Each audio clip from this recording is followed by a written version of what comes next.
Hello dear students, let us start our discussion about Ampere circuital law. Ampere circuital law. As we know that when there is a current flowing through a wire of finite length and which carrying a current I through itself, then what will be the magnitude of the magnetic field at any point which is placed at a perpendicular distance from the wire of length A.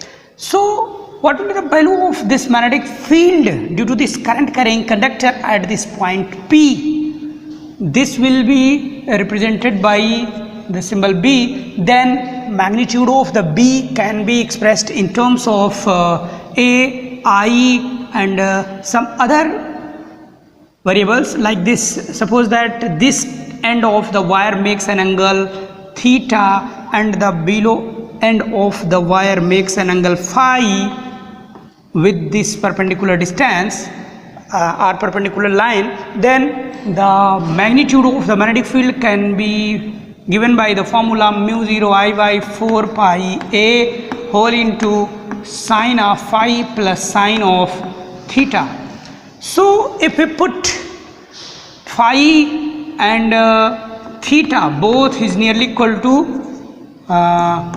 90 degree, it means if we take the conducting wire of length of infinite length, so the theta makes by this line with the perpendicular line, that becomes 90, and if the wire is also at infinite in below side, then the angle of phi also becomes 90 degree. So if we put sin phi as 90, that becomes 1, sin theta 90, that becomes 1, so 1 plus 1, that is 2, 2 divided by 4, that becomes 2. So magnetic field due to a infinite length of wire, it means if the length of the wire is infinite, then the magnetic field at any point P which is perpendicularly A displaced from the wire, so magnetic field at this point becomes mu 0 I by 2 pi A. This is a simple form which will be easily obtained from the Biot-Savart law. So we will use to prove the Ampere circuital law. So let us state first what is the Ampere circuital law. According to Ampere circuital law, if we have a wire of any length and there is a current flowing through the wire, suppose that I is the amount of current flowing through the wire, and we have a point P from the center of this wire. Suppose that the distance of this point is R from the wire. Then if we draw a circle of from this point taking the center at the wire and by radius of R, then we got like this a circle. Okay, so Ampere circuital law states that the integral of the tangential component of the magnetic field, repeat, the line integral of the tangential component of magnetic field around this track, B tangential component BT dot dl, the line integral of the tangential component of the magnetic field at any point is always equal to the mu 0 times the net current encloses by that loop. Okay, so if we take a circular loop in which some currents encloses or the current loop encloses some amount of current, then what will be the line integral of the magnetic tangential component of magnetic field for that loop? That will be equal to the mu 0 times the net enclosed current inside the loop. This is the statement of the Ampere circuital law. Now from here we will easily obtain that the line integral of the magnetic field or the tangential component of the magnetic field due to this circular loop at any point taking the circular loop. So this will be mu 0 times of the I. We can easily prove it. We can easily prove it. This is the statement of the Ampere circuit law, which states that the line integral of the tangential component of the magnetic field at any point is always equal to mu 0 times the net current encloses by that loop. Okay, the amount of the magnetic field, if we easily know that if we have a wire of length L or suppose that infinite length and there is a current flowing through the wire, then at a perpendicular distance A from the wire, we find that the value of the magnetic field at this point will be equal to mu 0 I divided by 2 pi A. This is simple formula which will be easily obtained with the help of the Biot-Savart law.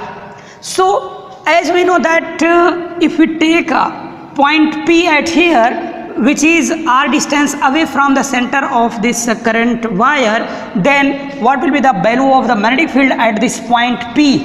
That will be equal to mu 0 I, that is the amount of current flowing through this wire, and 2 pi r.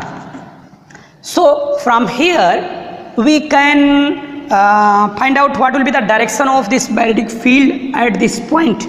So we are seeing that the direction of the magnetic field at this point will be given by the formula of Maxwell's right hand thumb rule. So if we put the conductor in our right hand, then the direction of the magnetic field towards at any point around the circular loop can be decided by the curling of the finger at that point. So if thumb indicates the direction of the magnetic field, so at point P the direction of the magnetic field indicated acting or entering into the plane of the board, that is inward. So at this point, because this is a circular loop, so at this point if we take a small amount of length of this loop, that is whose value is nearly equal to dl, so the direction of this dl is along the direction of the magnetic field. Okay, so B and dl both are in same direction. So if we write the